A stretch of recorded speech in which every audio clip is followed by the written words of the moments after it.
નમસ્કાર દર્શક મિત્રો, ક્રાઇમ રિપોર્ટર્સ ટીવી ન્યૂઝમાં આપનું સ્વાગત છે।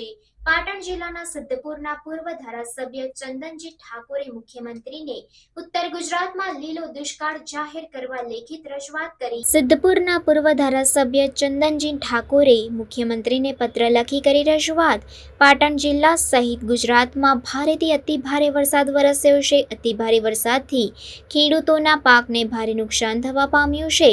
સતત વરસાદના કારણે ખેડૂતોના ખરીફ પાક કઠોળ બાજરીનું વાવેતર ના કરી શક્યા। ખેડૂતોએ વાવેતર કરેલ કપાસ મગફળી જેવા પાકો અતિ ભારે વરસાદથી બળી ગયા।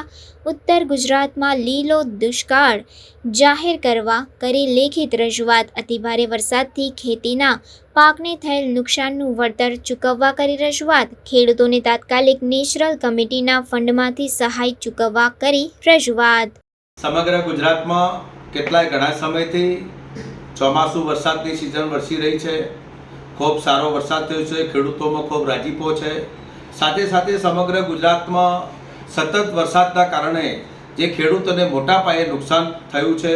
ઘણા ખેડૂતોનો પાક પણ નિષ્ફળ કર્યો છે। ખાસ કરીને ઉત્તર ગુજરાતમાં વધુ પડતા વરસાદના કારણે ખેતીમાં ઊભા પાકમાં જે કપાસ જેવી ખેતી હતી, એરંડા જેવી ખેતી હતી અને જે નાના નાના બિયારણો કરી જે ખેતી બાપાના જે ખેડૂતોએ જે ખેતી કરી હતી એમાં પાક સ્વતંત્ર વધારે પાણીના કારણે નુકસાન ગયેલું છે।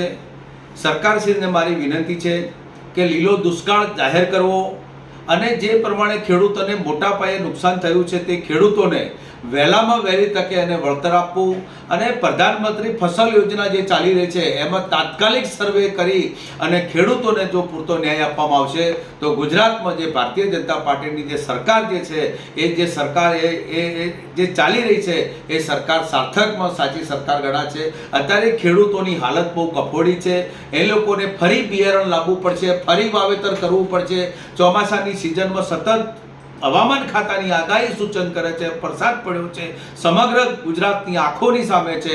એટલે મારી સરકારને બે હાથ જોડીને અપીલ છે કે તાત્કાલિક ધોરણે ખેડૂતોને વળતર ચૂકવવામાં આવે અને વળતર ચૂકવવામાં નહીં આવે તો ચંદનજી ઠાકોર પોતે જે કંઈ ખેડૂતો લઈ અને હડતાલ કે આંદોલન જે કરવું પડશે તે ચંદનજી ઠાકોર આંદોલન પણ કરશે, પણ તાત્કાલિક ધોરણે આ ખેડૂતોને વળતર ચૂકવવામાં આવે એ મારી સ્પષ્ટ માગણી છે।